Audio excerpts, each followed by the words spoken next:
Yeah, so I was at the University of Minnesota for a while.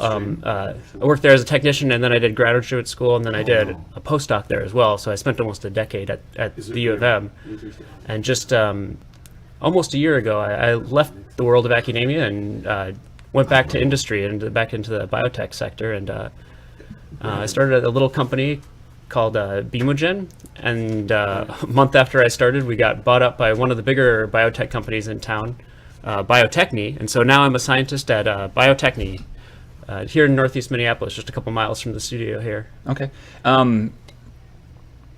So you were in British Columbia. Is that where you had that job with that lab? That was back here in Minnesota, in Chaska, Minnesota. Okay, so you moved here after your undergrad? Yes, that's right. Okay. What brought you here? That job? No, I had connections here. I had extended family, and my wife's family is in Minnesota, so we ended up coming back to Minnesota. So I more or less grew up here as well, so I had a lot of connections here. Okay, got it. So you've been, so you're a doctor now? Yep, yeah. Okay, Dr. Jones. Yeah, if you want, I'd prefer Bryan, but. Okay, got it. And you've been now at this company for about a year? You're getting close to a year, yeah. Okay, so pretty new. Yep, yeah. Okay, but you're already, you've got your, you got your sleeves pulled up and you're doing some pretty, like, I don't know, meaty work there at the lab, right? Yep, yeah, definitely in the lab doing a lot of experiments and making progress, I think. Well, tell us about these experiments. Yeah, so the main thrust of our work is working on a therapy primarily for cancer, but it's called CAR T therapy, and it's kind of making a big splash in the treatment of cancers. It's kind of a complicated procedure, and I can kind of maybe start by talking about the procedure as a whole, and then where the work I'm doing kind of fits into that. Sure. We have a graphic for that if you want to throw that up.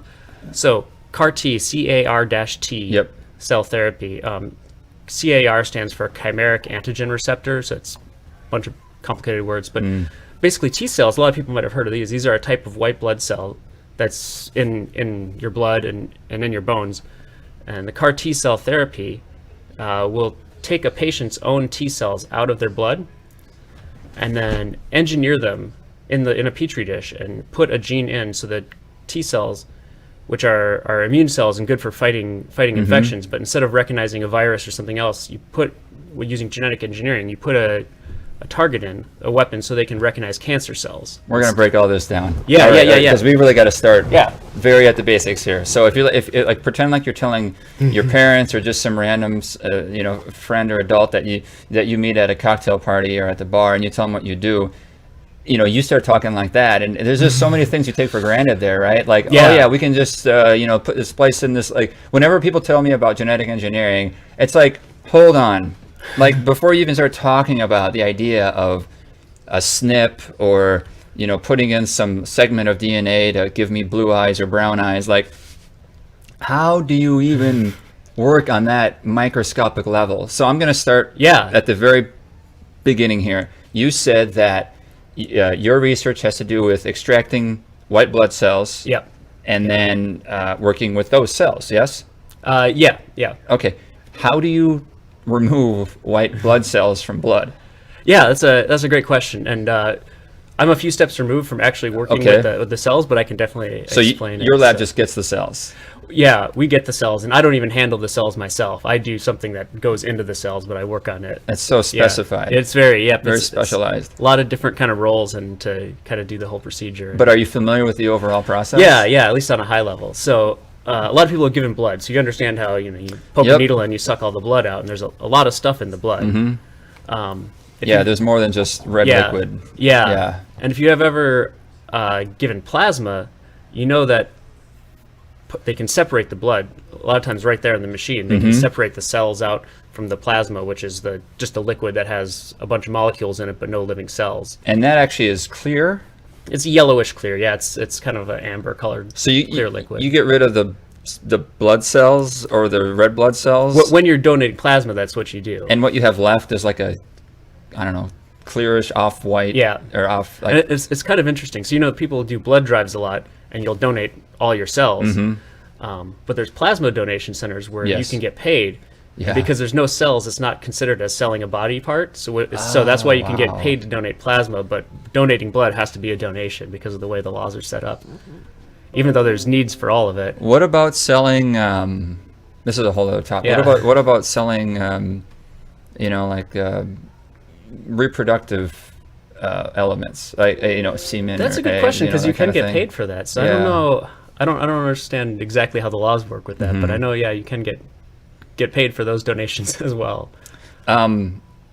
Okay, so yeah, you can extract the plasma, which is just the liquid, from the red and the white blood cells in your blood, and then you can also obviously then extract the white blood cells from the blood. That's where you're going next with this process. Yeah. So the way they separate those two is they'll spin them around really fast, so the cells are heavier and they'll sink to the bottom. Okay. And most of the cells are red blood cells. That's why your blood is so red. But when you spin it around fast enough, you look and you see at the bottom of the tube is red. At the top is this plasma, and there's a thin white layer in the middle, and that's where all the white blood cells go, because they're a little bit less dense than the red blood cells. Are they literally white? They are, yeah, they are white, or a little off-white color, but yeah.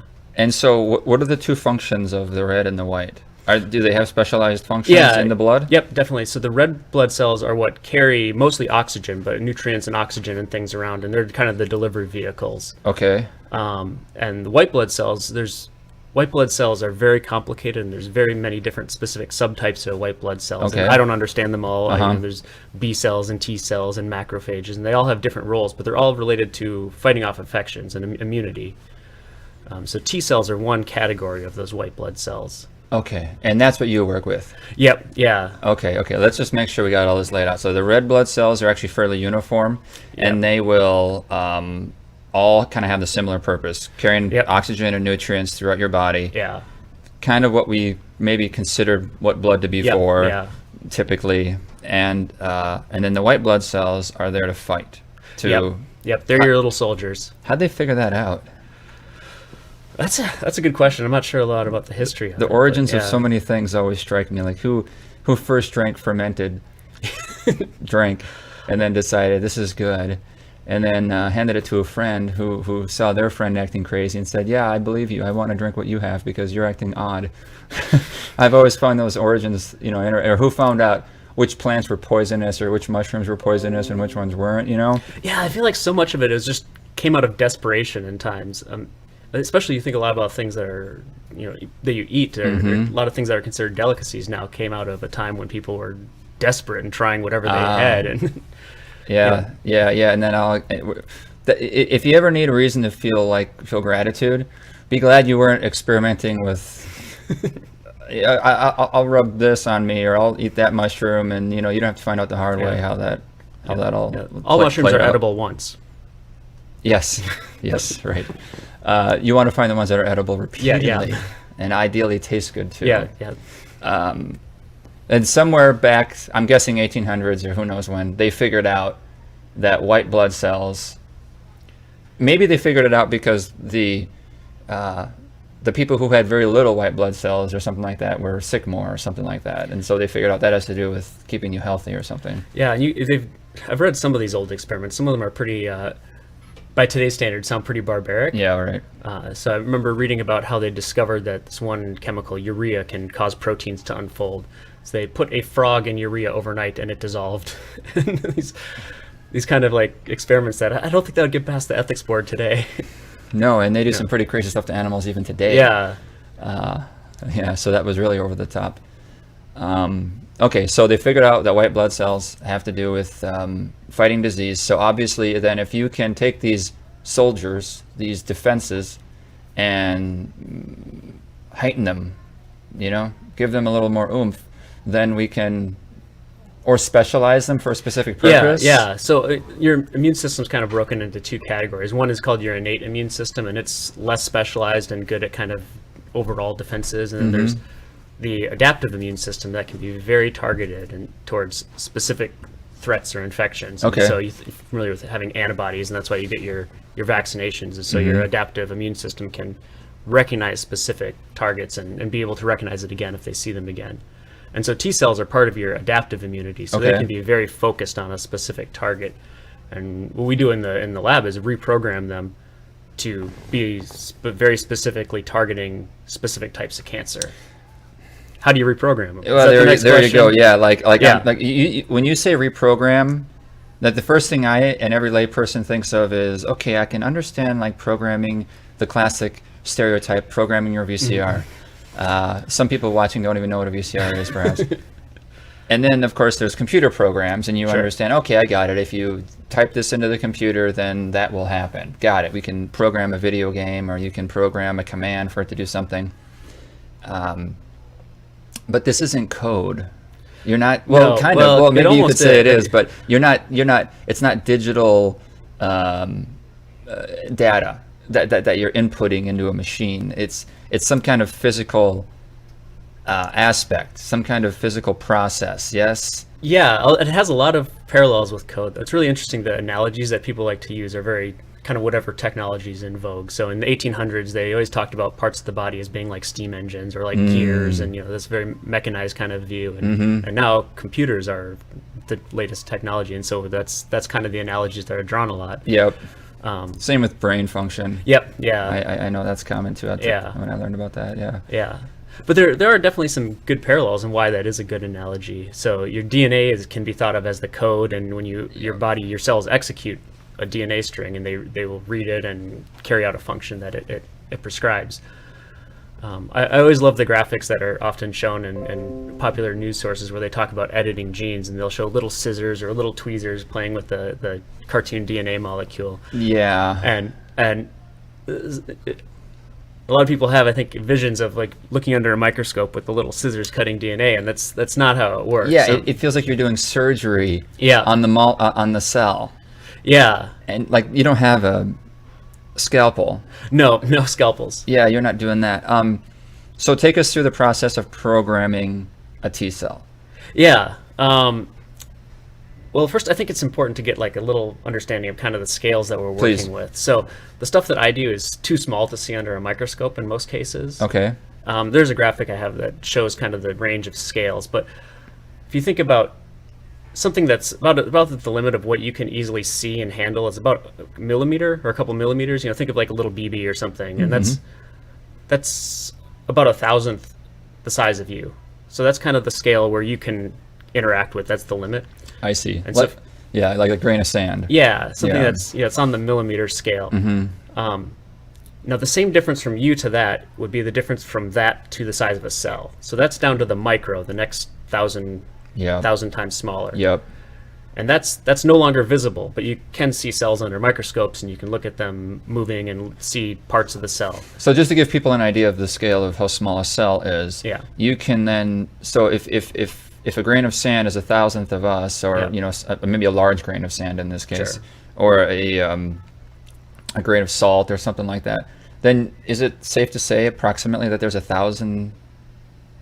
Well, yeah. Wait, are there cells in inanimate objects, or are those only in animate objects? Living things. Only cells? Living things. Yeah. Okay, so what would be a living thing that small? I guess I don't even know. Gosh, I don't even know. But if there was a living thing like that, you have a little insect or something. Okay, a very tiny mite or something like that. If there was something that size, then it's safe to say that that's about 1,000 cells in that. No, because that's now you're switching to volume. So how many? If you stacked 1,000 cells tall, it would be 1,000 cells tall, but there would be a lot more in the total volume. Oh, okay, got it. Okay, so cells are even smaller than I'm thinking. Yeah. So that little thing about the size of a period at the end of a sentence is about 1,000 cells tall.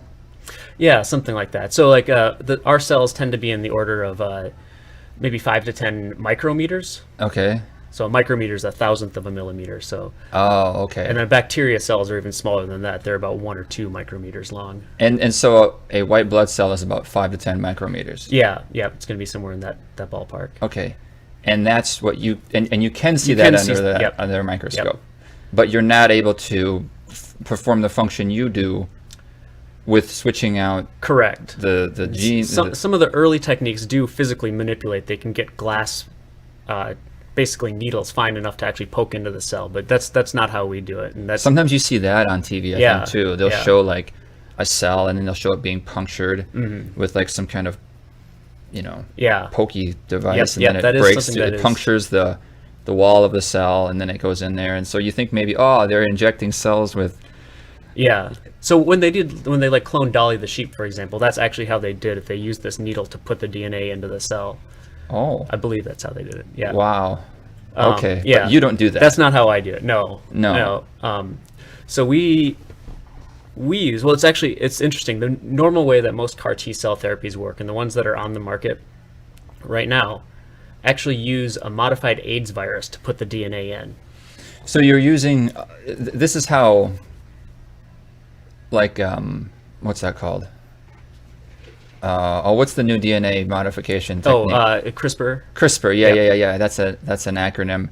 But it's about using other organisms to do the work for you. Yeah, so much of biology and biotechnology is kind of co-opting little pieces from here and there around the living world and putting them together in the right combination.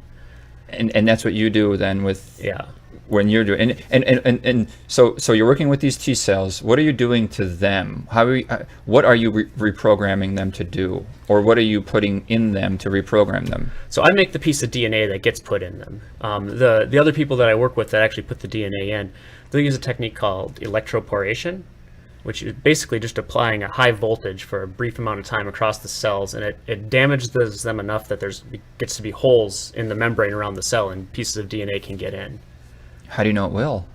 Well, it takes a lot of testing and modifying parameters, and it doesn't to all the cells. The idea is to get as many as possible. So if you have a tube full of, if you get into 50% of the cells or something like that, you're doing pretty good. And I hope I don't bore viewers with these questions, because I just want to understand the nitty-gritty of this work. I don't know, just because I'm curious. How do they know the DNA went into those cells? That's a good question. You have to look for some detectable marker and after the DNA gets in to figure out how it gets in there. By the way the cells act? Yeah, or by what proteins or genes they have in there. There's ways to detect that. Usually on an aggregate level, sometimes on a single cellular level. Yeah.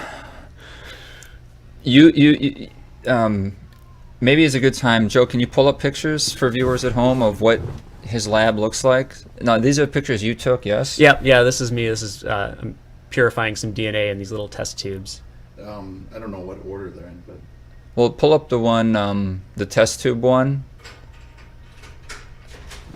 This one, Brian? Yeah, so this is... we usually use these little tubes to manipulate DNA and process things. So we have different kits that you can buy off the shelf now for labs where you can purify DNA out of... I usually grow it in bacteria, so I'm not working with the T cells. I'm using bacteria just as little factories to make the DNA for me.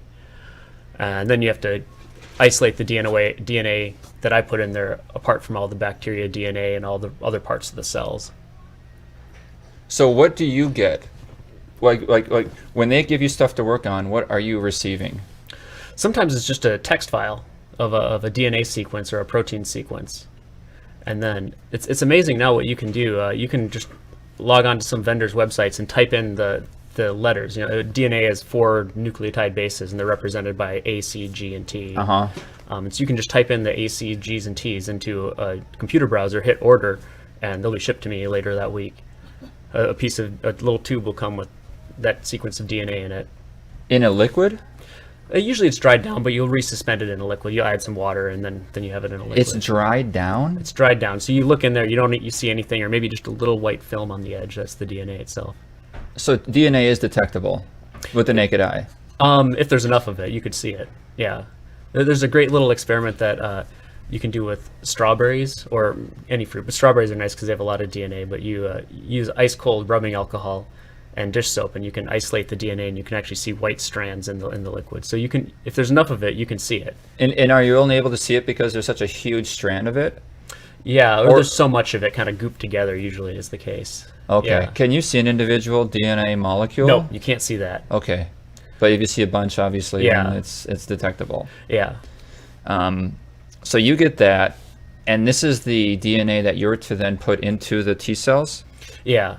Or usually I'll piece together different parts to put in. So maybe I'll buy this part and put them together. And so a lot of cloning. You see these scissors and these tweezers, but a lot of this is using enzymes that come from different parts of the animal or bacterial kingdom more often. And so CRISPR, you may have heard of, is part of a bacterial immune system. Yeah. But there's other pieces of bacteria immune systems, like restriction enzymes, they're called, and they're these proteins, these enzymes that will recognize a specific sequence of DNA and cut the piece right there.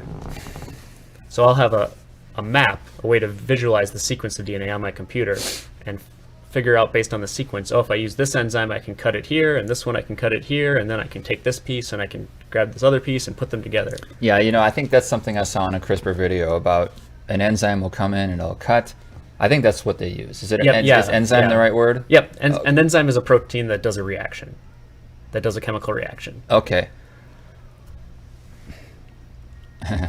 I'm going to go back to you receive these little vials, these little plastic containers of DNA. Yeah. And you're then to take that and put it into a T cell.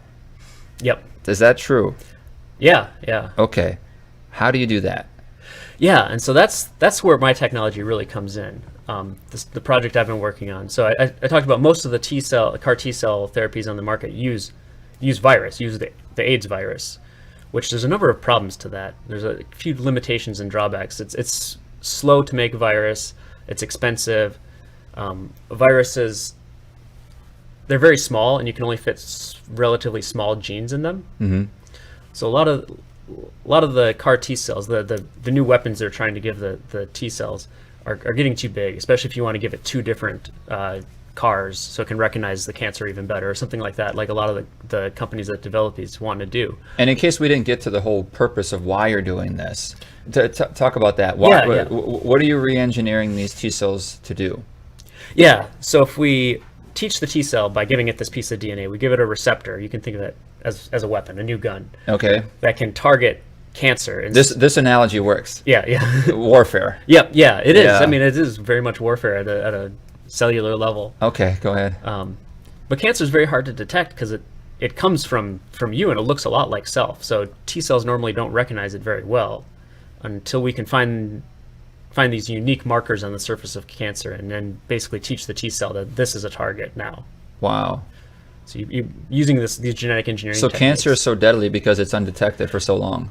Yeah, because it's not no genes or proteins coming from outside. It's all from your own cells. So your immune system sees it and says, "Oh, this is just part of me." It's not a virus you caught. Yeah. That a T cell would be better at detecting. Yeah. So how do you teach a T cell to fight off that cancer cell? That's part of the trick, is finding something that's unique to that cancer cell that's not on the rest of your body, or is in the rest of your body so little that it's not going to cause a bunch of innocent bystander deaths, if you will. So it's kind of like training a dog to go after the right person, or AI to detect a fugitive, or something like that. Like, we need this facial recognition software to detect the perpetrator, and you're training these cells to go after these T cells to go after the right. So then you'll take some cancer cells, I assume, find something about it that's unique that a T cell can then detect. Yeah. Okay. I mean, so you say we will. The scientific community will. They'll study a specific type of cancer and say, Yeah, I say we because I want to own this too. Yeah. I'm part of humanity, and I'm a taxpayer in Minnesota. Maybe the U of M's doing this. Yeah, I don't definitely. know. I mean, people always talk about humanity, like, man, we need to invent this, or we need to do this or that. It's kind of like, who's we? It's like, humanity. We need to invent this, or we need to come up with more electric cars, and I'm not part of Tesla, but I'll go ahead and use the we. Yeah. The scientific community, of course, your company and so forth. Yeah, I mean, it's a lot of people working on it, is my point. So, people will identify, this is a particular marker is usually on multiple myeloma cells, and it would be a good target to go after. Okay, how do you tell a T cell that's what you need to go after? So these CARs that are designed, these are CARs, chimeric antigen receptor. So I can break that down if you want to. Please, a little bit. Yeah. Chimeric means something that's put together from different organisms. Okay. So chimera, you may have heard, like, it's mixed together, so there's pieces from different organisms. Okay. Antigen is something that will be recognized by an antibody or a T cell receptor or something like this. It's the target. So if you have antibodies to the flu virus, there's some part of that flu virus that is your antigen, that is recognized by your antibodies. So that's the target. Okay. That's the red laser dot that it knows what to go after, the antigen, the piece of that Okay. that it recognizes. And then receptor is the protein that recognizes that antigen. So you have a chimeric antigen receptor. So a protein in the T cell will detect the cancer, the aspect of the cancer that you're looking for, Yeah. that you're training it to go after. Yep. So you must just researchers take cancer cells and they find out which protein will detect particular aspects of it, and take that T cell along the way, along for the ride, so then it can attack the cancer cells. And Yeah. it's just like, it's sort of like watching, okay, what will this animal eat if I put it in front of it? And you just kind of waiting to see what happens between these cells. Is this what's going on? This sort of trial and error observation of what makes what tick, what makes this T cell go after that cancer cell, that kind of thing? Yeah, a lot of it's trial and error, or these kind of fishing expeditions that will be done in kind of very basic research. Usually in academic labs, they'll be studying this cancer and see which genes are turned on, which genes are turned up and turned down, and if it's turned up, maybe that's a good marker to go after, a good target. Wow. So over years and countless experiments, they figured out that this particular protein, which is, what would you call a protein? Just a particular molecule? Yeah, it's a type of molecule. This kind of molecule in the cell will help it attack, will tell it to attack. It'll be a good target. So again, to the battlefield analogy, Yeah. it'd be like saying, look at the people in the brown uniforms. Would that be a good identification? Or maybe look for the people with the helmets on. Is that how you can recognize the enemy? Oh wait, no, we have too many of our fellow soldiers have helmets. So you have to make sure you're getting some characteristic that these cells can see. Yeah, that's the characteristic in the cancer cell that you're looking for. Yeah, but the protein that's the protein target. Oh, that's the protein target. There's two proteins. So there's Okay. there's the CAR protein that's put in the T cell, and that's recognizing the protein, a different protein on the cancer. Why do they recognize? Is it because they're somehow similar in structure, the molecules, or something like that? or- Less similar, more like a lock and key or something like that, where okay. they're mirror images. And then they just know to go after each other? Finding something that sticks is often the hard part. Oh, how do they know? These things don't have brains? Well, your body is very good at this. This is exactly how the antibodies in your body are made to begin with. They find something that sticks very specifically to one target. Yeah. And it's testing an iterative process. There's your immune system is very complicated, and that's a lot of actually how cars usually take pieces of antibodies. That's usually how they're made. And the antibodies, they have these genes that they can shuffle up and make this almost infinite amount of diversity. And there's different checks along the way that your body will say, oh, is this antibody you made sticky enough? If not, then this cell will die. If it's too sticky to your own body, then it should die. And so there's all these steps and checks along the way. I guess when when you're talking about molecules, or rather autonomous parts of your body, and at a microscopic level, so these cells, I guess these particular cells acting in this specific way, I guess that's what trips me up. Like, it's easy to personify them. Well, yeah, like or just think of them as animals with their own brain. Mm-hmm. Like, I understand why the mouse runs away from the cat and why the cat chases the mouse. Okay, I get that. There's you have some idea of what it's like to be a mouse, but you don't have any idea what it's like to be a cell. and I have no idea what the motivation is. Yeah. Like, I know the cat wants to nurture its body, with the protein, with the food that is the mouse, and I know the mouse wants to flee the cat to live, all right, and to exist. But why is this particular cell, this T cell, when programmed this certain way, now suddenly want? I mean, as if there's desire behind it, as if there's choice. It's interesting because it's at the level where it's like a magnet, it's mechanistic. It's like physics. Like, is there kind of? Yeah. I mean, what causes the attraction? It is these mechanistic things. It's charges, positive and negative, like charges, and there's greasy parts of the molecule that will stick to other greasy parts, and water-loving parts that will stick to other water parts, and the shape that it fits. So if you have something that's one charge, it'll stick to something with the other charge if it's lined up in the right shape. So so much of it is about shape and these kind of chemical characteristics, whether the charge or the hydrophobicity, which is just how greasy or water loving it is. So there's a lot of different reasons why something might attack. Yeah, and it's really complicated, and it's very tricky. People, what I did my PhD in is trying to engineer proteins to stick to certain molecules or to react with certain molecules, and we can't really do it. This is right in your wheelhouse, then. Yeah. This is your thesis was on this, yes? Yeah. Trying to do new reactions and get new molecules to stick to the proteins and react with the protein. I guess the reason I get so nitpicky with this, and I know it, again, people's eyes might gloss over and be like, okay, we got it, Brandon. Like, now get to the part where he cures cancer. Okay, let's get to the stuff that really affects humans. But I like to ask these questions because, one, I'm just curious and I want to figure it out. Like, you want to find out how a radio works or, something like that. And then two, it helps me appreciate. Like I know now, when finding out these, and when you explain how complicated all this is, then you know that there were maybe millions of people over the years. I suppose there are millions of people over the years experimenting on this, doing millions of experiments. So when you get that medicine, when you get this treatment, like we, as they say, standing on the shoulders of giants before us, when we're able to go online and use the internet as freely as we are, like we don't know like how many untold hours and people were involved in helping this technology that we take for granted now on our smartphones and touchscreens.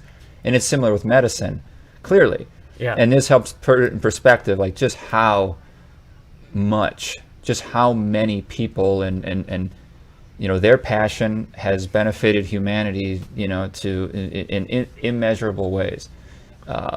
So anyway, that's my little lecture there's a lot of that. history that's gone into it and a lot of effort over the years. Yeah, and I think we take that research for granted. We really do. Like we have no idea, and but it's not like I'm mad about it or I blame people. Like how it's hard. It's hard to understand. When I start to talk to you about it, it's just when you watch a TV show about it. They use scissors and they show these, construction paper like arts and crafts styles of illustrations, because it's if you go into not only does the T cell attack that, not only does the protein of this T cell are attracted to the protein of this cancer cell, but it can be attracted to it for a variety of different reasons. I mean, if you break it down like that, then it's just, read a book. It just gets to be too much. We need these simplified models to understand things at some level. Exactly. I mean, even the scientists who are in this every day use simplified models that, getting down to the nitty gritty is you can always go deeper, but you get lost in the weeds, I guess, is the... So you are, again, so you get this vial of DNA, and are you getting this DNA as just like an experiment, or are you creating a product? Right now I'm in the R&D department, so it's still experimental. None of the stuff we're working on is in patients yet. Mm-hmm. When we do put it in T cells, we're getting T cells from healthy donors, and we're testing it on that to see how well it works, and but they're not going into any people yet. Yeah, you're trying to find a lock and key, protein to protein. You're trying to find, this makes that T cell attack that cancer cell. Yeah, and that's not what we do at our company. We work with these drug companies who do that part. Our kind of little piece of the puzzle is developing the technology to get that CAR into the T cells. So this is a tool. So this is a replacement for the viruses I told you about. These lab-derived AIDS viruses. Okay, so now we can get into how you put the DNA in the protein, and that's what your company does. That's what we're doing. We're trying to find a better way to do that. That's okay. So you're not trying to find the cure. You're trying to find a better way to find the cure. Yeah, because these therapies are really expensive. They're hundreds of thousands, maybe $500,000 per patient right now. So they're very cost prohibitive, and it's unclear how insurance is going to be able to handle these. Most of these are still in trials, so the patients don't have to pay for them a lot of times, so it's more feasible. But once these are actually on the market, it's unclear how insurance will cover this. Are patients going to have to pay for these out of pocket? What's going to happen? Because it's a very complicated and very personalized procedure. Is it happening? Like if you say T cell immunotherapy, is that what it's called? Yeah, or CAR T cell therapy is usually what they. And is it being done out there? It's being done. Most of them are still in clinical trials, I believe. Okay. But yeah, there's patients being treated with it. And it's basically, again, just to sum it up, beefing up your T cells or reprogramming your T cells so that they are better soldiers to attack the cancer. They can recognize. Is it always cancer they're going after? Or virus, maybe? I think they're looking at CAR T cell type therapies for other things, but right now, there's a good graphic of it. It's up on the screen. So, maybe just take us through this. Yeah. So I've kind of walked through most of this, but first you take the T cells out of the patient. You draw their blood and you isolate just that fraction of the white blood cells. Then making the CAR T cells in the lab. That's really where my work comes in. So there's one little picture there of just taking a piece of DNA with an arrow, and that little arrow is where I'm working. So when you say make the CAR T cells, you're not making the cell, but you're modifying it. Yeah, they're already T cells. You're making them into CAR T cells. You're changing them. You're putting the CAR into the T cell. Okay. Joe, why don't we go away from that graphic for 2 seconds and back on Bryan, because now I want you to explain how you put that little bit of that gene, because you're not taking it with tweezers. Correct. So how do you take that gene, which you get from that dried DNA? Yep. Yes? Yeah. And how do you put that into the white blood cell? Yeah. So I've kind of explained how the virus does it, or I'll explain the virus first, and then I'll explain our approach. You introduce a third party, a virus or an enzyme. The virus to do it is the for industry you. standard, and we're trying to improve on the virus, and we're not using virus. So we're a non-viral approach. That's the way I've been working on doing it.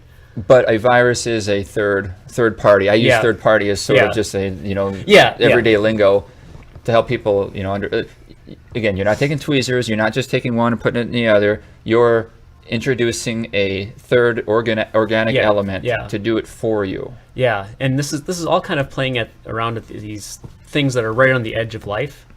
So in terms of how complicated things are, how easily they can reproduce by themselves, viruses are basically the most complicated things that are not considered alive. Oh, okay. I didn't know that. Yeah, it's somewhat of an arbitrary distinction, but they can't reproduce outside of a cell. They need to use some host, and but they will take a piece of DNA and put it into a host cell. That's what the HIV virus does. That's why it's so infectious. It will take its own DNA in the wild and put that into a patient. So you're telling me that HIV has been used to save lives? Yeah. Do people know this? I don't think they do. And it's derived from HIV, but it's really a hodgepodge of things. So there's HIV, there's bits from woodchuck hepatitis virus in there, there's some cow virus, there's some chicken virus, all these little pieces. Is it where the term chimeric comes in? That's part of the chimeric, but the antigen receptor itself, the piece of DNA it's putting in, is also chimeric. So that's chimeric, but the virus is also a chimera. So yes, that would be an appropriate.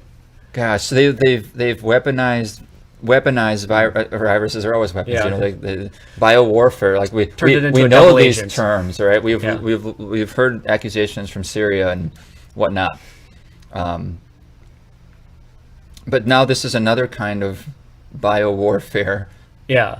Fighting for human life. Yep. We've turned HIV into a double agent, so it's working for us now. That's true. It is, yeah. Yeah, so I mean, it's great and it works pretty well. And I'm glad to break the story here on the Periphery, because this has never been said anywhere on any media. That's obviously super false. This has been said at probably 1 million conferences, in colleges around the country, but it's not in pop culture. Yeah. I had no idea they were using viruses. I've heard them say enzymes, but I don't know what the heck an enzyme is. Mm-hmm. But I didn't know they were taking these terrible, deadly, fatal illnesses and using them as a tool to help us. Yeah. We grab pieces from all over. Well, this is breaking to me. All right, this is and maybe to a lot of viewers, like, I had no idea. This is really something.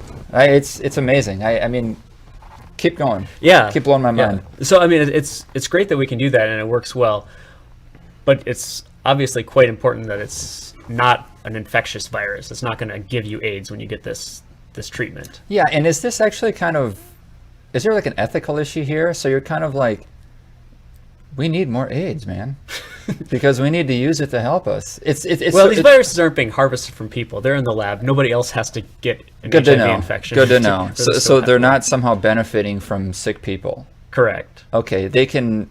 I mean, maybe we learned about it because of the first people who had this, but no. They learned how the HIV virus worked in someone who had HIV. Yeah. And then they said, hey, we could use this. Genius. I mean, talk about lemonade from lemons. Yeah. Wow.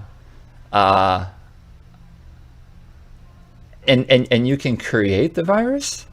You can grow it and you can grow it. You can grow it. It doesn't grow by itself. You have to basically use human cells in a petri dish to grow it in the cells, because it will infect the cells and grow in the cells. Maybe I need to have on another guest who can tell me how the heck you grow a virus. Do you know the answer to those? I know the answer. Okay, tell me, please. Yeah. First you have to grow cells. Okay, you got cells. So you got cells. I'll take that for grow granted. Human cells. Easy enough. I can scrape those from my mouth and send them to ancestry.com. Yep. Yeah. Okay, no problem. But then, no, this is very heavily modified HIV. It has a lot of the pieces, but it's been modified so that it's to make it not infectious. Oh. So instead of in the wild, all the HIV genes are on one piece of DNA, and that goes into the little coat. A lot of times you'll see cartoons, or it's like looks like a D20 if you've ever played D&D and seen these pictures. Nope. All right. Well, it's kind of a icosahedron. Is that the right? Anyway, a geometric shape. Yeah. That has this DNA package inside of it. No, I don't think I have a picture of it. Oh, the AIDS virus is always looked at as like some kind of like walking. Yeah. Like Daddy Longlegs or something like that. Yeah. With the head. Yeah. Yeah. That. Okay. If that's from D&D, then I guess I'm. Well, that shape. Yeah, that's the shape of a 20-sided dice. Ah, got it. Yeah. Got it. Okay. Yeah. So but you don't want it in the wild. Inside that head is all the genes to make every part of the virus. Yes. We don't want the virus to make more of itself. So we have those genes to make the virus engineered into the cells that we're growing. So these cells are already engineered. This is 3 steps back from the patient cells that are engineered. Can we engineer any cell, or I'm sorry, can we engineer any cell? Can we engineer any gene, DNA that we want? Can researchers do this? More or less. You can put pretty much any sequence of DNA into the cells. The bigger it gets, the harder it gets to do, and depends on how much time and budget you have. So this is how they created, or this is how they synthesized HIV. They deconstructed the DNA, and then they were able to reconstruct it. Yeah. And then grow it in cells. And reconstruct it in a way that all the genes for the virus are separate, so they can't be put back in to make an infectious virus. Wow. Okay. So instead of putting the DNA for the virus into the virus, you put the DNA for your CAR T cell, the CAR receptor, into the virus. And then you take the virus off of these cells. Oh, okay. Gosh. I don't know what that process is like. But I don't want to sell the viral way. I don't oversell that, because they're our competitor. I think we have a better widget. Okay. Okay. Yeah. So what's your way? So I mentioned how there's kind of this hierarchy of complexity, and viruses are about the most complex things that are not alive. You got it. If you go one step down, there's something that's almost acts like it's alive, but is not, and this is a transposon. And this is a word most people have not heard of, but these are sometimes called jumping genes. We did have a graphic of that with how the transposons work, and these are all over your genome. These dead transposons that are no longer active. A transposon. Yeah, this is the jumping genes. So these are genes that will jump themselves out of a person's DNA or any creature, and jump into a new spot. So they're kind of selfish genes. They're usually not helping you. How do they find the place to go into? They generally go in pretty randomly, and that's actually one of the advantages. That's why we like to use them. So HIV, the place that it puts the DNA in tends to be active spots in your genome. And if it goes into an active spot, it can rarely, but sometimes cause a new cancer. So you have a gene that's important, that's turned on in your cell just for some normal cellular function or for growth. But if you put these something else in there, you're more likely to mess up the way the cell's working, and there's an off chance that could actually create a new cancer. And some of these early gene therapies that were done, they put in too many of these, and there were cases where it turned into a new cancer. Wow. So you have to be careful where it goes in and how much goes in. So the nice thing about transposons is they're more random where they go into your genome. So it would be great if you could put it into a spot is safe. Yep. Just the efficiencies aren't there enough. If you're in the lab and you can just need it in one cell and you can grow these forever, you can easily put it into some place specific. That's what CRISPR is all about. But it's not efficient enough to do it with a patient's T cells, because you can't grow these in a petri dish very long, and the patient needs them back quickly. So you want to get it into as many cells as fast as possible and get those cells back to the patient. So that's why you need something that's very high efficient, like virus or like transposon systems that can put it in, even if you sacrifice the being able to target the safe location. So a virus inserts a gene into a cell's DNA in a targeted way. Semi-targeted. It has a bias. It doesn't go to one spot, Okay. but it tends to like the genes that are already turned on and being used. That's a nice spot for it. Okay, I'm curious about that process, about does it hand off the gene and then the virus just, where does the virus go after that? So in a wild virus, it'll put its own genes into the genome. Yep. And then if those get turned on, that starts making more virus. Like a cell will grow a virus? Yeah, that's why it's infectious, because it grows in the cell and buds off and spreads to more cells. And it creates these daddy long leg. The cell will create these creatures. Yeah. Creatures. Yeah. And they spread. It will grow out of the cell. Yep, it'll bud off the end. Sometimes the cells will burst open and release them. I understand. Like a puffball mushroom. Oh my Sometimes they'll bud gosh. off the edge. It depends on the virus. But yeah. I understand how cells divide. I've seen that. Yeah. You see pictures of that. But I don't know a cell actually grew a virus. Yeah, That's another thing that I'm learning they now. just kind of bud off and spread. And it's Okay. But a transposon, yes, you said, doesn't use a virus. correct. So what is moving that gene into the cell? So in Or a transposon is a piece of it. yeah, DNA. In nature, transposons move themselves much like viruses do, out of the genome and into another genome, but they don't bud out. They stay in the cell. So they generally don't they're not usually contagious, transposons, but they will get passed down to your progeny, and sometimes they multiply. And so about half of our genome is made up of old transposable elements, old transposons that no longer work. That's how much they've taken over. That's our where the genome. word comes from, transposon. Yeah, because it's like transposes. Yeah, they transpose themselves. Okay. Transposons. Yeah. They gave it a name like that. Nice. Yeah. So I think it's pretty incredible to think that half of your DNA is not really human. I mean, my mind's blown 4 times already in these conversations. I could have it blown again, I suppose, but I want to understand these. A transposon, is it another entity like a virus, or is it itself just a part of your DNA? It's not an actual. Kind of both. Okay, so it is it's a genetic strand. It's a piece of DNA.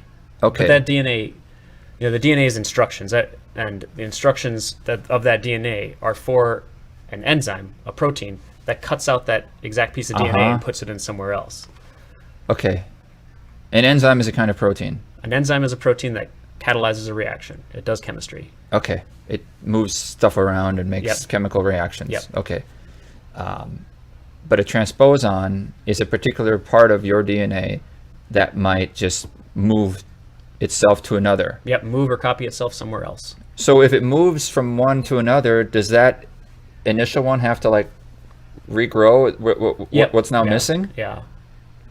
Yeah. Is this happening in our bodies all the time? Yeah. So your cells have so many mechanisms for DNA repair, and if it wasn't there, you'd basically instantly turn into cancer, because you're getting DNA damage all the time from the sunshine, from the food you eat, just the way we do metabolize foods using oxygen. Oxygen is incredibly reactive and causes damage all over. So That's another thing you won't hear. So, Yeah. So basically, we've learned 2 things: that are counterintuitive. We've learned HIV is being weaponized to help us, and we've learned oxygen is bad. When oxygen was first developed on the Earth, billions of years ago, these first cyanobacteria started photosynthesizing and making oxygen. It caused a mass extinction. It almost killed all the life on Earth. No kidding. Yeah. So, okay, didn't know that. Oxygen's pretty deadly. I wasn't around then. No, me either, but that's what I hear. Yeah, that's what they say. Gosh, so how do you isolate or do you turn a particular part of that DNA that you get in that vial into a transposon, or do you take the transposons in there, or how do you must introduce this transposon to it to help it move another piece of DNA from that? So in the wild, there's the transposon is a gene that codes for it's a protein that does the transposition. Okay. And so there's kind of two parts. So it attracts a protein to come to it. It codes. It's the instructions for that, making that protein. So it'll make its own protein to move it. It has the instructions so the cell can make the protein by reading those instructions. It doesn't do it by itself. It uses the other parts of your cells, but it's the instruction book for it. We'll get out of the microscopic in a little bit here. So if viewers at home are tired of it and you want to talk about something a bit more on the surface of the Earth, I saw Joe pull up a slide there that has to do with the coronavirus, and boy, that's quite the it's a lot of red dots. Yeah, that is quite the graphic we have. And actually I kind of wouldn't mind looking at this for a second, a little bit here. Let's go microscopic quick. Yeah. And wrap this up. I guess let's finish up how you use a transposon to weaponize to modify T cells to attack cancer. So we take the protein that cuts out the transposon. Okay. And we take the handles that it uses to recognize. Handles. These are pieces of DNA that it recognizes. I'll call them handles because they're like handles. It's what it grabs on to get that piece of DNA and put it in somewhere else. Okay. So we put those handles on the gene you want to put in. So now the protein, instead of recognizing a gene for that is the instructions to make more of it, it recognizes the gene that you want to put in your T cells, and it grabs the handles and it puts it in the cells. Puts it into the cell's genome. How do you do this? Like, what's the process you do, if you can say, or is it proprietary? Yeah, well, I mean, to get everything into the cells, we use electroporation, like I was talking. It's just just zapping the cells. So you inject a little bit of electricity into this Petri dish? We mix the DNA into a little tube with cells, apply electricity across a gap. To the tube? To the tube, yep. There's little metal plates in there that are little metal points that the electricity... And that electricity will spur the transposon to do its job? Yeah, and a bunch of people have done all this research to figure out exactly how much electricity, because it's kind of a fine line between killing all the cells and not making holes. So you have to almost kill them to get holes so the DNA can get in. Wow. And then the cell will read the instructions for the enzyme, the transposase enzyme, the enzyme that carries it out. And then that enzyme will see the handles and pop it into the genome. Of the cell? Of the cell, yep. So now it's permanently encoded. Of the T cell? Of the T cell's genome, yep. But you don't see that part at your job? Other people that I work with do the actual T cells. I give them the stuff in the tube to put into the T cells, the DNA. Okay. So here's a picture, a cartoon on the screen right now. This is the green curly thing. That's that wet noodle. That's the protein, and the orange shape you might recognize. That's the DNA shape, that double helix. So it's grabbing onto that piece of DNA and it's looking for a place to put it in. And how it knows to do that is just what I actually saw a good documentary recently that talked about how I think it had to do with depression, and how like these serotonin reuptake inhibitors will just help and it did a good job of using computer graphics to create this, here we are inside the brain, and here are these here's some DNA, here's some proteins floating around, and you wonder, where are they floating around in? Like, what's this? Where are it's all so bizarre at this level, but it did a good job. It's like, this protein will read this strand of DNA, and then it will take, or it will block this. And so it had it had illustrations that were something like what we just had up on the screen, and it just, again, you see these individual entities acting in a specific way as if it knows to do this. And that to me is just blowing my mind right now. I just can't get my mind around that. Like, how do they know that? It's not a mouse and a cat again, but anyway. But sometimes it's easier to think about it that way. Yeah, I'll just take it for granted. It's complicated enough that it's hard to understand the mechanistic part behind it. Yeah. So it's easier, even though it's kind of playing loose with the language, to say it wants to do this, or it's looking for that. You use these words because it's easier to understand that way. It's easier to think about it, but you have to remember that it's a personification. The proteins aren't alive. They don't have something that they want. They're not looking. They just have chemistry. The molecules stick together because there's positive and negative charges. They move because the water's moving and there's heat in the system. It's mechanistic, but it's hard to think about all the parts. So it's specific enough that you can say it wants this, and it's not really true, but it's an easy way to think about it. I'm gonna actually pull up some questions from a viewer on YouTube here who says, so Callie, thank you, Dr. Jones, for coming on the show. So Callie has a so I'm just gonna read all the comments she left here, because she's actually watching this from a hospital, and she has something called Berger's disease or syndrome. I don't know exactly, but she says it's rare in the U.S. They're doing research on it more so in Japan, Korea, England, Ireland, and it's regrowing veins from adult stem cells. And so she had to have her leg amputated because she has this disease. She read, or she's been listening to this, and she said this is what they're doing in Japan, sucking out the bone marrow, put it in a petri dish, grow millions and billions of stem cells, re-injecting them into the body to regrowing the veins. So it's using stem cells, injecting them to the person to regrow the veins, which apparently is what the Berger syndrome or disease does. I guess it's a similar principle to I don't know, kind of along the lines of what you're doing. Yeah, it sounds like it's reprogramming the cells. And stem cells are really interesting. A lot of my coworkers work with stem cells too, and you might remember maybe it was 20 years ago, there's a lot of political debate over whether funding for embryonic stem cell research should happen or not. But in the span of 20 years since then, or probably about 20 years, they've gotten really good at reprogramming adult stem cells. They're called induced pluripotent stem cells, iPSCs. So you don't need these original embryonic ones that can turn into anything. You can take cells from take your skin cells or something, and put genetic elements in and basically turn them back into the cells, just like when you're an embryo, and they can turn into any part of your body. So are they doing this in a similar fashion, using a virus or a transposon or some kind of enzyme to reprogram these cells into stem cells, in her case to grow veins or whatever else that you need? Yeah, it's going to be something really similar. I'm not sure if they use virus or what kind of mechanism they use to do the genetic engineering, but they'll take genes for stem cells that are normally turned on for stem cells, and they'll put them in, and that causes the cells to revert back to stem cells. Yeah. Kind of go back to how they used to be before they turned into one specific type of cell. And then if you take those parts back out, then you can redirect them to turn into any new type of cell. You think of the implications of something like that. Like, will we ever have to amputate, or if we do have to amputate something, like can we not regrow? Can you? Yeah, whatever it is. Like in her case, she lost a leg. I don't know. I mean, part of the issue, even if you could regrow it, it took, I don't know how old she is, but it took that many years to grow the leg in the first place. Is it going to take that long to grow the new one? Well, I don't know. They grew their ear on that mouse.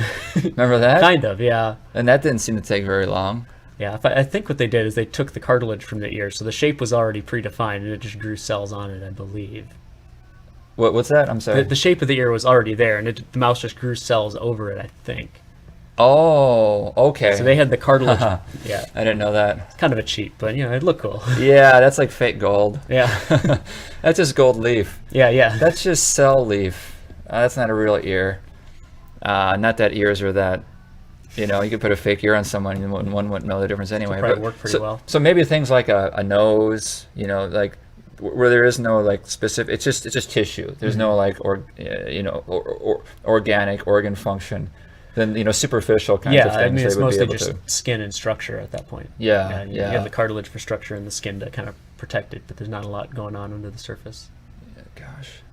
And now they've done face transplants, so they can do that where they can reconstruct a face basically by taking it from a cadaver and they get at the stick. Yeah, get it to stick and grow, and the more impressive part is get it to not be rejected by the host, because your immune cells I talked about, they recognize what's friendly and what's foe, and if you get something from somebody else, it's hard to get your immune system to not think it's foe.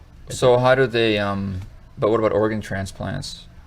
Yeah, a lot of times you have to be on immune suppressants for the rest of your life after you get an organ transplant to prevent the graft versus host, or sometimes host versus graft. So they can fight either way depending on what organ or what's being transplanted. If you didn't suppress it, then your body might attack the heart you were given? Yeah, that can happen. So usually you find somebody that's close enough. You're familiar with blood types, so these kind of antigens, A, B, O negative. Yeah. So if you match those haplotypes, that reduces the immune response, but there's still other things that are going to be different that your immune system might pick up on. So you need to, I think most transplant recipients need to be on some kind of immune suppressors for a long time, if not the rest of their life. So then does that make them susceptible to probably sickness? More susceptible, yeah. I mean, dialing in the right amount so you still have some immunity, but you have to. Wow. Tell us a little bit about some of the. Before we went live here, you were talking about how the company that you work for has grown so fast over the last several years. Yeah. So when I started at this company, just not quite a year ago, I started at a little startup company called Bemogen. But just a month after I started, we got acquired by this one of the larger bio companies in town, Biotechny, and it used to be R&D Systems, and a few years ago the R&D Systems became a brand and the parent company. Anyway, so Biotechny is the company now, and so we've changed from a little startup company with about a dozen employees to a big company with 2,000 employees all over the world, and it's still working on the same project, but they must be a whole different feel. Yeah. Like go to the office, it's not just some small little culture. Now it's like this big corporate, and you're part of this bigger team. And you get suits coming down from the headquarters and checking things out and looking over your shoulder and whatever. Yeah. So they really want to do kind of this whole circle of gene therapy, like CAR T cells and other gene therapies, where you take the cells, you grow them, and you do all this. So they bought us for this technology of being able to reprogram the cells so they could fill in a notch of the. Can you talk about some applications that you've specifically, or at least your company has specifically worked on, and say, oh yeah, there was this case, or there is this particular treatment, or there is this new breakthrough, or there is this, can you kind of give us a for instance of how your work has been applied? I can't talk about our specific partners that we're working with that would actually bring these treatments to the clinic. So a lot of that's still kind of proprietary and who we're working with. But I've actually had to learn a lot about these kind of different cancers and stuff. And my background's in biochemistry, but not cancer biology. And so really in the last year or so, I've had to learn a lot, and it was somewhat serendipitous because my father was actually diagnosed with cancer just over a year ago too. I had already applied for this position and knew I was looking to work in this this company, but I hadn't got the job yet. So I found out my father was diagnosed, and then I got this job, and so I've been studying these different types of cancer. My father was diagnosed with multiple myeloma, and that's actually one of the cancers that's being treated with CAR T cells, and it's actually very effective for multiple myeloma, and multiple myeloma it's a cancer of the blood cells. Wow. And it's circular. Yeah. Like now we're back to the blood cells. To the blood cells. And these cancers have been historically very hard to treat because there's no solid tumor that you can go and cut out. It's kind of all throughout your bone marrow and your blood. And so having a therapy like CAR T cells that can just go into your body and hunt for the cancer everywhere has been very effective. And most people wouldn't say cure, but it's been very effective in putting it into long-term remission at least. So, looking to the future, that might be something my father's eligible for, and it gives me a lot of motivation to work on the project too, because it's something that's close to home, and I can feel like I know what the end goal is, what I'm actually working for. It's not just you must be their best employee. Well, I don't know about that, but at least I have some Yeah. deeper cause to work for. I would say so. But trials have shown promise. Yeah. Gosh, so then it's just a matter of waiting, I suppose. Waiting, and the cost is still an issue. This cost and whether insurance covers it. So right now, if you can get into these clinical trials where it's covered by the company that's developing it, it's kind of it's more risky because it's still in a trial, but it's nice that you don't have to worry about figuring out how to get paid for. And yeah, heck, you get paid to do it. Yeah, maybe. I don't know if they do it for cancer they'll patients. do it for free anyway. I don't know if you get paid because this isn't like they have those. You're not a healthy volunteer that's getting paid. Right. Well, I mean, I don't mean, if you don't want to get too personal with this, we don't have to. But are you like looking into like where these trials are taking place? And since you're in the industry, you know that this is a lot of promise. Sign up for this trial. I mean, do you have that kind of insight or insider information or whatever? Yeah. So I definitely. I mean, I don't know about insider information, but I know about I look at some of the treatments and I can assess this one looks really good. You should try this. And can you? Does he have a say over what he tries? Can he tell his doctor, hey, I want to do this? He has some input, but the way the insurance companies have it set up is, they have first line treatments, second line, and you have to kind of go through an order. Okay. And part of it's that first line treatments have been around longer. They're better understood. Yeah. But they're also cheaper. So they want you to try, chemotherapy drugs because they've been around a long time and they're more effective than they were 20 years ago, but they're not as effective as some of these newer therapies. So, wow, I'd say. Yeah. I mean, this is a whole other. It's like chemotherapy. You're like injecting or you're introducing some kind of foreign agent to kill the cancer, obviously, and that's the goal. But then you end up doing a lot of other damage along the way. So instead of teaching the T cells to target a single enemy, you're firebombing the whole landscape. Scorched earth. Yep. Yeah. Let's stick with war. Yeah. Right. I don't know. You're not a sniper here. You're just bombing the whole carpet bombing it. Yeah. And a lot of those are pretty brutal. Just the drugs themselves and the side effects. Has your dad had to do any of that? Yeah. So he's gone through a couple rounds of chemo, and he had a bone marrow transplant this last summer, which sounded like it was hell on earth. Just they use your own bone marrow, but they use high dose chemotherapy to kill all of your bone marrow in your body, and it's not very fun to go through. And he had to be in isolation because it erases your immune system and erases all the chemotherapy erases all your fast growing cells, so your intestines and all your mucous membranes slough off, and it's pretty horrible. Lost all his hair, and but it was. Oh my God. That's the scorched earth. Yeah, it is. The earth grows back, but my God, But it grows back from kind of scratch. He had to get all his childhood vaccines over again because he erased his immune system. It's like a reset. Yeah, it's a reset, and hopefully, without cancer or with less cancer, Okay. So it's hell to go through, but it's fairly effective. It's not as targeted as these new ones. So he's now in remission. So hopefully that lasts for a while, but. Hopefully there's some good CAR T therapies on the market if and more likely when the cancer comes back in a number of hopefully years. But and that particular kind of cancer is one that your technology might very well be used to address. But you're not able to talk about like the specifics you said of the drug companies or the companies, the medical companies that you're working with, you said? Yeah, that's right. Yeah, okay. But can you talk about the application? Like, we're working, you can't say who you're working with, but we're working to, I don't know, we're taking something to trial and clinical trial, and we're hoping to have a new method of addressing your father's kind of cancer by the year 2025. I mean, do you have that kind of roadmap? I mean, kind of. A lot of it is dependent on the companies that are actually developing this. So that actually develop the cars, and we're a tool for them. Is kind of the way they see it, and we're hopefully a better way to put their therapy into action, better than the virus. And so we're hoping that some of these will be brought at least into trials within the next year or something. Would be great if that happens. And are the virus? So we don't know though. It's up to the companies. Are the virus-induced T-cell re-engineers kind of there to like compete with you guys then? They are, and They were first movers, so people in the market are more familiar with them. Yeah. But there's a few things that we can do that they can't, and so especially these bigger ones, or if you want to put 2 cars in, you can't put them both in a virus. Yeah, you can't double up. You got to choose. Because the physical size of the virus is you can only put so much DNA in there, otherwise it just doesn't fit.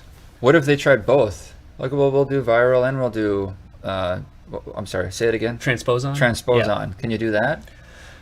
You could. They'll sometimes try 2 different viruses with the 2 different cars, and it's just your efficiency of getting them into the cells just goes way down when you do that. So, gosh, I suppose your company has salespeople, right? And they go and they try to talk to these. I guess drug companies, but this isn't going to be a drug. This won't be a pill. It's not a pill. It's a therapy. But it's still classified by the FDA as a drug. So the same drug companies, Merck or whoever, might be the ones to. Some of these are focused more on these kind of biological or gene therapy specifically. But it's going to be some of these big drug companies that are well known. Okay. And biologic drugs, which includes cell therapies and stuff like this, but also antibody drugs, have really taken over the market, especially in terms of sales.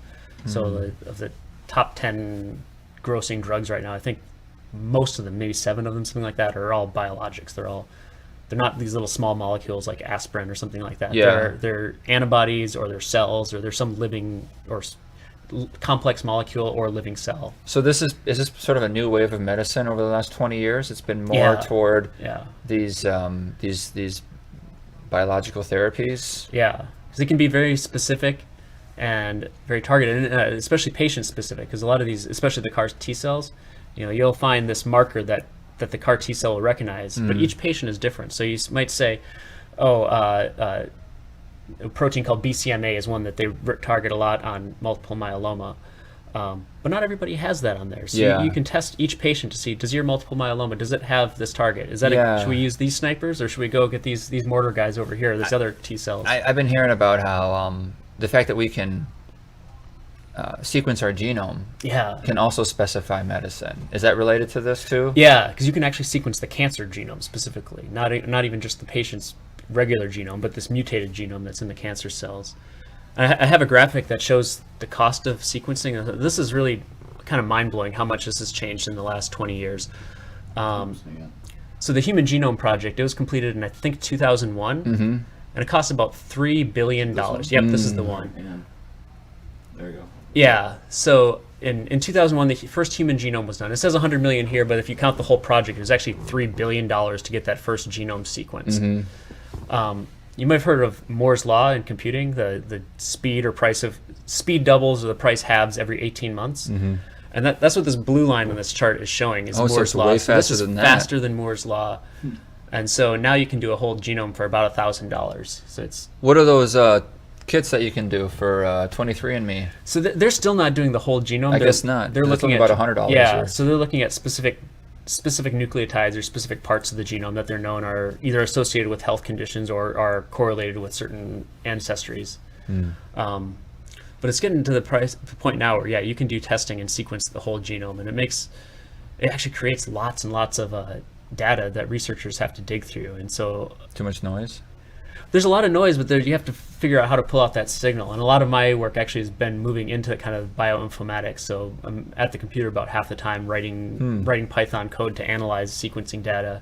Wow. These companies, I send them DNA, and they'll send me a hard drive with all this sequencing on it, and I have to go through gigs of data and process it and analyze it. I guess that'll be for another conversation. Yeah. Like now getting into that aspect, I never even imagined you'd have to do that for your work. I pictured you in a lab with a lab coat, which you are, but yeah, I'm probably about half and half at the computer and at the bench. Wow. And writing computer code. Yeah. Was that in the job description? No, it wasn't. Especially before we got acquired, and we still kind of have this small startup mentality, our group, but we kind of fill in which roles need to be done. And so somebody asked me, hey, can you look at this sequencing data we got? I don't know how to analyze it. Can you figure it out? And so I spent some time. Wow. And a lot of it's new, and some of it has easy to do stuff, but What's the flame for in that shot? so some of our techniques has not changed since the 50s. So Okay, the flame just is a way to keep things clean. You can either, if you have metal utensils, you can flame them to sterilize them, or it just kind of keeps the air semi-sterile. Oh, okay. So I'm growing bacteria here on these petri dishes. If you're working with human cells that are a lot more susceptible to contamination, you'll be in a biosafety cabinet, which keeps everything completely sterile. But when you're working with bacteria, they're pretty robust, so I just do it out in the open air, but I have a flame nearby to keep things a little cleaner. We didn't touch on your work with bacteria, did we? The bacteria are just making the DNA for me. They're just little machines. I don't. So you don't get all the DNA you work with doesn't come in those. A lot of times it'll come in the tube, but that's not enough. So I put it in the bacteria to make more of it. Is kind of the simple way to think about it. All right, and that's all I'll think about it as, because my head blew like 4 times this conversation. Let's actually go a bit macro, okay? For the rest of this conversation. Joe, can you pull up the doomsday clock? There it is. Speaking of warfare, there's been a few bombs dropped, it looks like, around the world. Yeah, it's a. How does your work inform your knowledge of the coronavirus and the treatment of it, the spread of it, all that? Yeah, I mean, I'm definitely not an expert on epidemics or widespread pathology like this, but it's. I guess some of it I take into consideration like actual effects, and so these numbers you see on the screen can be kind of scary. The over 100,000 cases worldwide, and over 500 or 600 in the U.S. Couple now in Minnesota. Yeah, and the numbers are not that scary by themselves, because if you compare it to things like influenza, which has caused a lot more damage, especially in the U.S. this year, even just this year, compared to the coronavirus.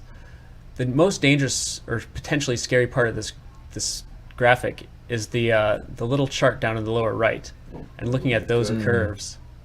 And because if you understand exponential growth, if I take one bacteria cell and put it in a test tube, it will double every 30 minutes. And if you get that constant exponential growth, by the next morning you have billions of cells. Or people underestimate it's like compound interest. But it's the same, that exponential growth. Yeah, it's easy to underestimate the.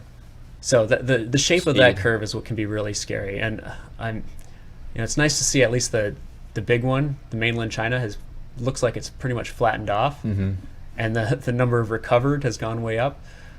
That yellow one is still a little bit scary though, because it looks like it's still about exponential. So that's the worrisome one. That's the other locations. Yeah. Perhaps it would be if it's leveled off in China, why wouldn't it level off in other countries too then? I think it probably will. There's a chance that, unless the Chinese are so much better at reacting to it. They have been pretty effective, because they've instituted this lockdown, which is horrible for civil liberties, but I think it's been pretty effective at actually stopping the spread. It's kind of scary, but I don't know what to think about it really. Yeah, well, when they want something done, they do it. Yeah, and they can, and so the U.S. and other countries might not be able to mimic the flatlining or the containing it the way the Chinese. I had some concern that maybe the numbers coming out of China weren't very accurate, that the cases were a lot higher, because they might be underreporting. But now I think the U.S. has been much worse at underreporting, because we haven't had testing until recently. I think that it would be easy to go undetected, because most people get over it like a normal flu. Yes. So South Korea has actually been really good at testing it. So if you look at like the fatality rate, if you look in the U.S., the fatality rate is really high. If you kind of divide the number of deaths versus the number of cases, you can look at the percentage there. So, but that's not because that's just because we're missing most of the cases here, because we're not testing it. They're not testing it until it's super severe. Yeah. Right. Like, oh my gosh, you're really, really sick. What do you have? Oh, the CDC really botched this one up, I think. So the World Health Organization developed a very simple and straightforward test that's very easy to implement to use. It's a PCR-based test, polymerase chain reaction, but it's a very standard lab equipment. Most hospitals have a PCR machine. They can implement it very quickly and easily. Using primers, you can buy the components. In my lab sites that I've been ordering pieces of DNA from, they're advertising these primers that you can just get and have shipped to you the next day, and I could be doing the tests. Instead of using this test that the WHO came up with, the CDC decided to develop a much more complicated test that would not only test for this current strain of coronavirus, but also would be able to detect SARS and MERS, these other related viruses that they basically died out years ago, and they're no longer around. Or I mean, they could come back, but they developed this much more complicated test, and it ran into problems because they're trying to test for everything, and so nobody could test until less than a week ago. The only lab that was authorized to test was in Georgia and Atlanta, and the number of cases they tested was very few because they had a small capacity, and nobody else could mimic these tests, and so people would come into the clinic. I read stories in Washington where people would come into the clinic with symptoms, but if you were not admitted as a patient, they could not test you. So they were not looking at these people, and yeah, it's kind of another thing. A lot of times, the clinic or labs at hospitals can develop their own in-house tests. Yeah, there's an acronym, I think, lab-specific tests. Or like a state department, like Minnesota Department of Health. I mean, can they not? Do they not do that? Do they not? Normally they can. These labs in the states can develop their own, but the federal government declared a medical emergency. But they declared some state of emergency. Okay. And said nobody can do that, which is the exact opposite thing that you'd expect. Yeah, right. Or you'd want in this. We're not China. No, so it's really botched, and a lot of people went undetected. And yeah, that's kind of my outlook of the U.S. in general. The U.S. doesn't do government well. Like every national program seems to be poorly run. Like whether it's education or healthcare, retirement, like these things just at a national level have never done well. Like when I've traveled to Cuba and I've traveled elsewhere, and I meet other people from other countries, obviously, and other travelers too, and we talk about America, and they're often rolling their eyes about it, and I'm just like, you got to understand, the U.S. is just not. We don't do government well, and I tell the people here too is don't expect it to. Yeah. Right. So when people think that, oh, we need to have this or that, these countries do this and that, that's I don't know. You're trying to you're trying to make a short person good at basketball. It's not in its identity, and so you kind of have to appreciate. So whenever the government, so I'm not surprised, is basically what I'm saying. That it tried to do some broad, overreaching, initiative,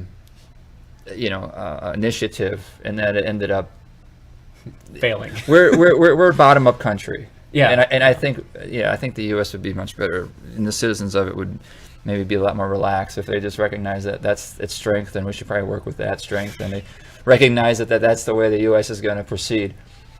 Yeah, I think we have a very innovative culture, but I think you're right. The way that our system kind of doesn't work very well in a lot of ways. Healthcare. I like to say our health system has. You can look at a fully free market system where there's competition to drive down prices, and then there's the profit motive, so people make stuff, and then you have the more socialist one where you have, it's more organized, and there's a single payer that can kind of negotiate for better prices and give everybody more fair treatment. And in the U.S., we kind of take the worst aspects of both and put them together. So you have a profit motive, but there's so much regulation. There's not really free competition. So you have a profit motive that drives up the prices, and you don't have competition to drive them back down. And you kind of get the worst of both worlds almost. Yeah, I actually, if you talk about a variety of issues like drugs or immigration even, these are all very messy and difficult issues, but the one I think I like least to address is healthcare, because we're between such a rock and a hard place that I don't see a good way even forward.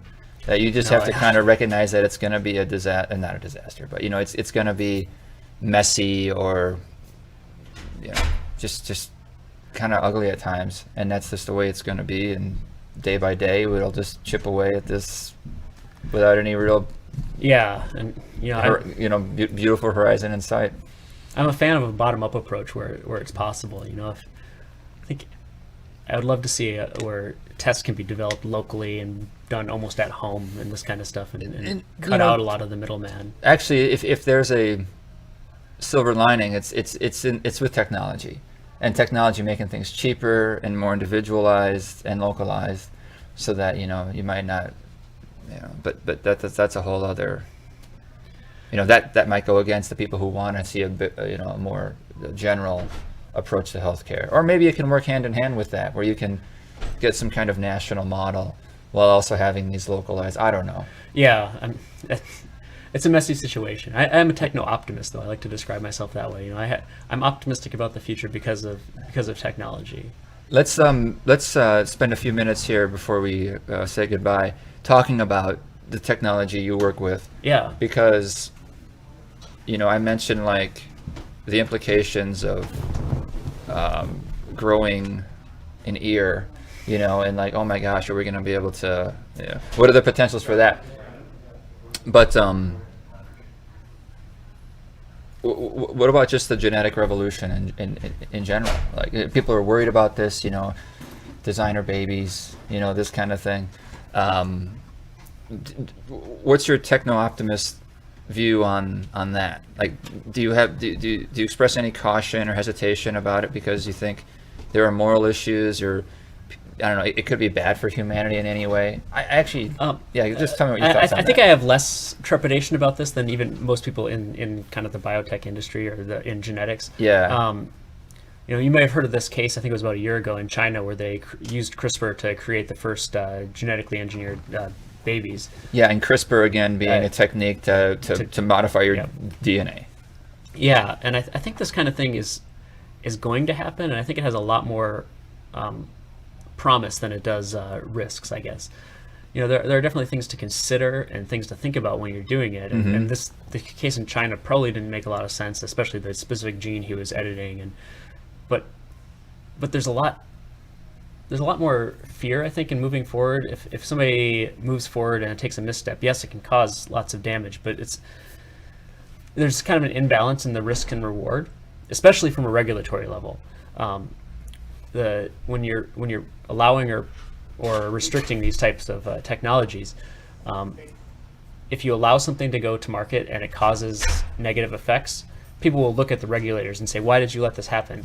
But if you hold something off the market that could save lives, nobody sees that directly. So they don't get they don't bear the consequences or the of that. So there's a very lopsided motivation. And it's just like, we're not going to let any offenders out of jail because no one sees, the upstanding citizen who's turned their life around and is a good father in their kid's life now or something. Yeah. They don't what you see see that. is the person who goes on to reoffend.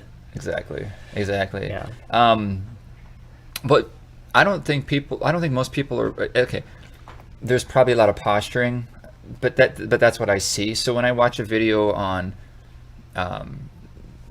genetic engineering, a documentary on, we're working on medicine now, but what if people want to improve the intelligence of their child, or code for these sorts of things, or alter the genes for this or that? I don't think people are worried about mistakes. They're worried about successes. And it's this fear of injustice that the rich will get it and the poor won't. And, whether it's a rich country or whether it's a rich community or whether it's just a rich person and the poor person doesn't, it's these sorts of things, right? I don't know. What are your thoughts on that? Is it the same kind of... Yeah, just go ahead.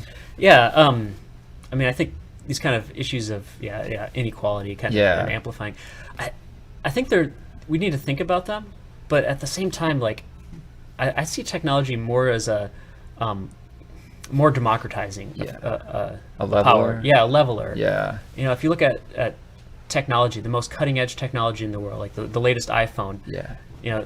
Somebody who is the richest person in the world, like Jeff Bezos or somebody, he gets the same iPhone as maybe not a poor person in a developing country, but a middle class person in the U.S. has the same iPhone. You can't really buy that much better technology that improves your life. There's obviously stuff that does improve your life, but the technology, the optimization has driven down the prices, and so the technology becomes more accessible the more it's implemented. Yeah. And usually the first people that can take advantage of it are the wealthy, and that's kind of the definition of being wealthy, is that you can do stuff that other people can't. So if these technologies come about, making people smarter or something, and I think they probably will. I don't think there's no technical limitation that would prevent that. Is there any like dystopian sci-fi about genetic engineering? Is there? Yeah, there must be, right? I love Gattaca. Have you ever seen the movie Gattaca? I think it was from the 90s. It was a good movie. I have once, but it was a while back. So the plot of that movie was basically this: there's heavily genetically modified people who have been kind of optimized this, ideal person, and the hero of the movie is this, person who was born naturally without the modifications, but has just the spunk to like compete with them and sneaks into the system and ends up doing just as well or whatever, something like that. Is that the moral of the story? Yeah, basically that it paints it as a very dystopian thing, but that I think it's been a while since I've seen it, but it kind of pits the human will against this kind of techno optimized person, and it's a good movie, but at the same time I feel like we are always improving as a species. Yeah, I think it's unavoidable. Yeah, who's not going to want that for their kid? And it's going to start with disease prevention. It's going to start with disease prevention. If everyone's going to want, obviously, and it's going to start with the wealthy people, to the wealthy remove nations. Disease. But, yeah. But it'll. And then it's like it's gonna, because it's all these little steps, right? Yeah. It's not like you're talking about preventing some kind of child cancer and then going on to intelligence. It's going to start with that, and then it's going to go on to. But health and disease is not. There's not a sharp line between that. Right, that's what I'm saying. So it's going to gradually move on to. These people who are trying aspects. to treat aging as a disease. I want a stronger child. Yeah. I want him to be or her to be stronger and more fit and to be a better athlete. And then they're going on to designer babies, and people freak out about the idea of just having this. And then what's a perfect person? See, I think people are worried about that too. I don't think it's you kind of have this vision of, maybe it comes from fears of like early 20th century eugenics movements in the U.S. and it does. In Germany. People where, are very people afraid of that. An image of a single ideal like person that everybody should strive towards, and I don't think that's what it's going to be. I think there's going to be a diversity, and some people want their children to be more athletic, some people might want them to be more intelligent, and there's going to be different strains in different countries and different cultures and different individuals that have different views. I don't think there's going to be I don't think it's going to be a homogenizing force. I think it's going to be a diversifying force. I actually agree, and I think there's also a belief like there's a zero-sum game. Like we can only have so many supermodels or so many fit people. Some people have to be overweight, or some people have to be, I don't know, not as attractive, I guess. And I don't believe that. Like, why not have us all be more physically fit, right? I don't know. It's just. I think most people would like that. I think so. But there might be trade-offs, though. So I think even if you get down to the genetic engineering, you might have trade-offs with what you can do. I think I think we need to have a real honest thought experiment about what the long. So what's the long game here? Like, so okay, in 200 years, we're able to genetically modify every baby to everyone's liking. I want to see a simulation on that. Like, so what's the human race going to look like if, like, and it's going to take time for it to trickle down so that everyone in every part of the world has access to this. And honestly, and I think that might be some of the biggest reason why people don't like it, is because it's not going to be able to reach, a tribe of pygmies in Africa, and it's they're going to be left behind and that kind of thing. You might have said the same thing about mobile phones in the 90s. Oh yeah, and mobile phones actually, empowered. They're saying that now about space travel. They're saying it's not fair that someone can pay $100,000 and go to travel the world, but this is a little different because now we're dealing with the human body and I think the risk that is people think about is that this could be an amplifying effect. Yeah, that's what we said at the start. Yeah. So if you're already in the haves, and you make yourself smarter, you're going to be even more of a have and make that gap bigger. But I don't know. I don't see things playing out that way. I don't know. I haven't thought about it enough.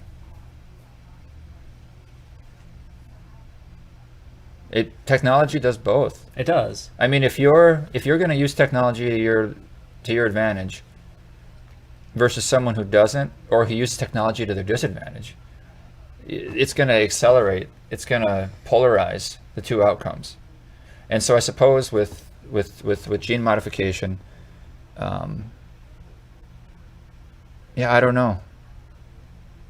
Everyone's going to want to remove health ailments from their babies, and then, but it will eventually reach, right? It'll eventually reach everybody the way cell phones do. I assume it will. Yeah. It's the way I think technology usually plays out.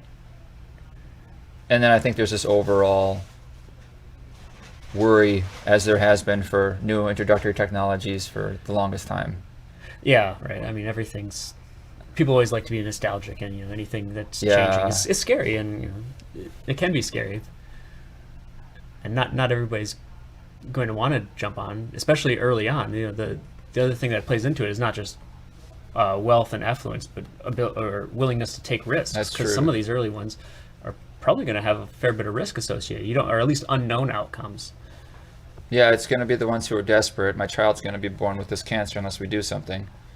And then the ones who are just experimental, more daring, I guess. Yeah, and I wonder how much of these will be able to be implemented later in life as opposed to to babies. So it'd be interesting, and That's a good point. you'd have more self-autonomy if, as an adult or a teenager, you could decide to like engineer yourself at that point. And there are a lot less ethical considerations too, because you would only have to engineer your cells. It wouldn't be a permanent change that you'd pass on to your children. And that's one of the factors right now. And there's generally a worldwide moratorium on engineering germline cells, the ones that will be passed on. So that's why this CRISPR engineered baby in China was a scandal, because they did that. And this individual will grow up and have, if he or she has children, Yeah, these then, twin girls, they could have children, and they'll pass on the same change. So it's in perpetuity. Yeah. This altering of the DNA. Yeah. I think Although to be frank, the mutation they made, I don't know if they know if there's any off-target effects, but the targeted mutation that they're successfully made was to a gene version that already exists in other people. So it's not something completely new. It's not a transgenic person. They're not putting a gene in from some other organism or something like that. Well, maybe that freaks people out too. Maybe the ones who are more traditional, maybe more conservative, they might say, because they've done this with animals all the time. They've taken fish and they've made them glow in the dark, or they made kittens glow in the dark, I think, because they introduced some bioluminescence to it from some other animal. Man, we're going to have people with wings, and what does it mean to be human? And it's a diversifying power, this technology, like I was saying. I mean, there you go. If you introduce these other, I want a third arm, whatever, I don't know. Well, I mean, in theory, we can make ourselves glow. Yeah, that would be pretty easy to do. Yeah. See, now we're talking about experiments, and that makes people think of some crazy guy in a lab coat, like the picture you offered us here. So you're actually not putting people at ease in this conversation. I hate to say it now. Yeah, there you go. I have GFP, green fluorescent protein genes, if you want some. I'd put those online and sell them on the dark web. People pay good Bitcoin for that. And I also think if we try to do this, I think we'll find in time that there's a limit, right? Because I think people are saying, like, well, if you genetically engineer your child to be, it starts off with this, I want him or her to be a little taller and stronger. Well, then if everyone's that tall, well, then you want to have a leg up. Well, then pretty soon we're going to have 10 feet tall monsters, and I think we're going to find a limit. Yes, we're going to find a limit. Or if you want your child to be a little bit smarter than the rest, but then everyone does that, well, then there's going to be a race, and everyone's going to be 200 IQ. But I think we're going to find there's a limit to this. I think we'll find the limits. And I don't know if there will be so much of a hard limit, but there will be trade-offs. Once you get to the extreme, you're going to start having other consequences that may or may not be able to predict.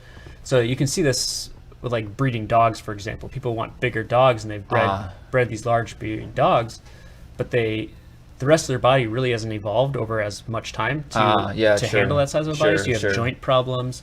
You could have the same thing if you try to target one specific thing. You can probably, extend that trait in a long ways, but you're going to have consequences because the rest of your body isn't evolved for that condition. It's the unforeseen limitations. Yeah. And by that I don't mean them as a negative.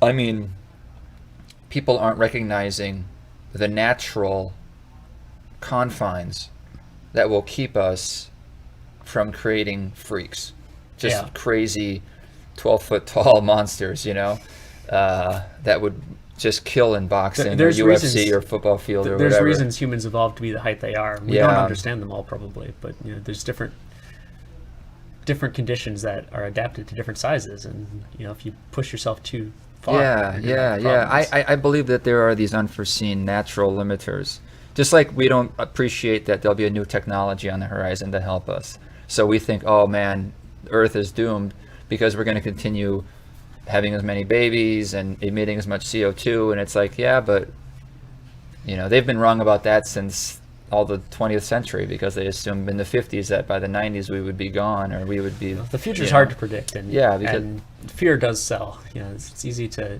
Yeah, I think we get stuck in not recognizing the unseen changes. Yeah. That will come, and in this case with the genetic modification, the unforeseen, like I said, natural limiters, like we won't want to have people 12 feet tall, and they'll be created in a way that benefits people.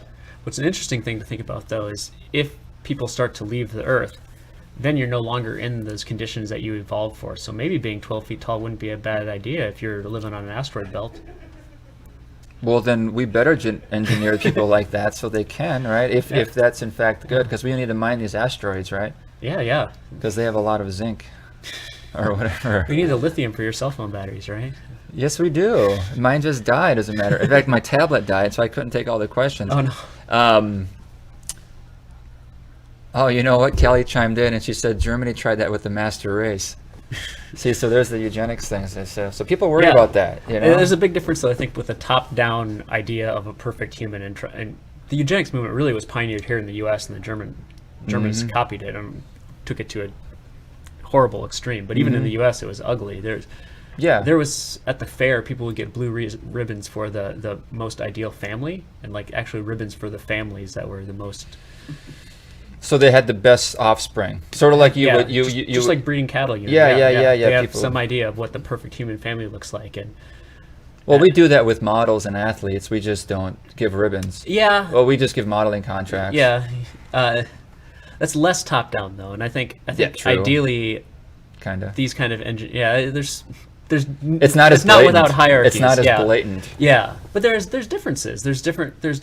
There's not a single ideal always. There's more diversity, and I think there should be even more than the modeling industry probably. That's true. If you talk to someone in China about who with the perfect figure, they're gonna have a drastically different image than someone in the U.S. or someone who knows where. Yeah, that's true. I think that diversity, and not only culture to culture, but individual to individual. And it'll heighten diversity. I think you're right. I think it can, and I hope it does. We'll actualize. We'll be more of what we hope and want to be. Yeah. And that will cause us to just extend the potential and the Yeah, I'm with you on that. It's messy. I mean, there's all these different ways you can think about it, but I like that, and I like ending this conversation on a positive note that. Techno-optimist. Yeah, that's right. All right. Gosh, any last things you want to add about your work, or what if someone wants to do what you do? I think there might be students watching, and so I'm guessing that your industry is going to grow, and there'll be more and more demand for scientists that do what you do.